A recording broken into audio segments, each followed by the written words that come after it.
In this video, I want to introduce Puppet Warp tool. It is very simple but very useful tool. As you see, we have a person here. Go to Edit menu and Puppet Warp.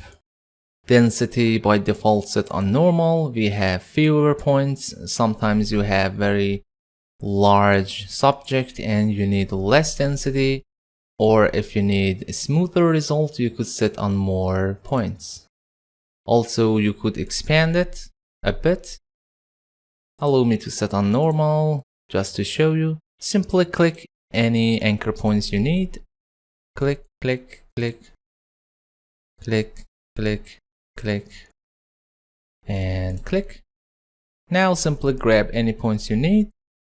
And as you see, you could simply deform it. It is a very useful tool. Sometimes, for example, you have something like this flowers, edit, and a puppet warp, add points anywhere you like, and simply start deforming.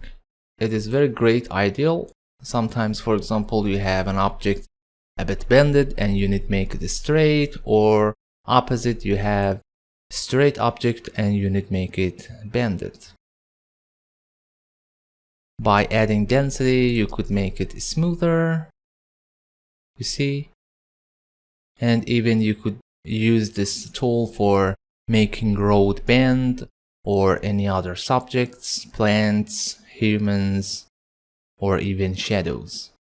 After finishing, of course, we have some options like rotation, angles, or so.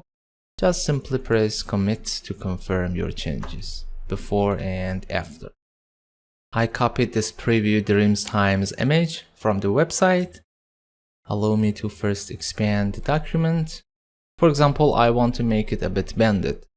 So go to Edit menu, Puppet Warp.